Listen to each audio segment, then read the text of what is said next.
Aš nenoriu, šoškai. Taigi, 3 priežastys, dėl kurių verta važiuoti į IKEA. Aišku, svarbiausia, aš pasakysiu pabaigoje. Taigi, čia aš mojuoju IKEA ir štai čia galima surasti 2 pagrindinės priežastys, dėl ko mes važiuojame visada į IKEA. Tai pirmoji priežastis yra aišku, kad cinamoninės bandelės, be jų niekaip. Jos tokios skanios, iškepusios, minkštos, kartais ne iki galo iškepusios, nu, bet mes jų visada nusiperkam ir paragaujam. Tai antroji labai svarbi priežastis yra kukuliai.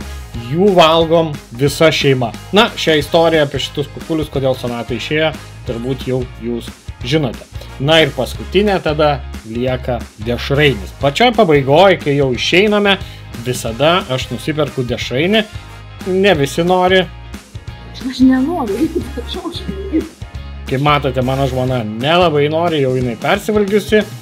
Nu paim, Nenoriu. Yra kaip yra.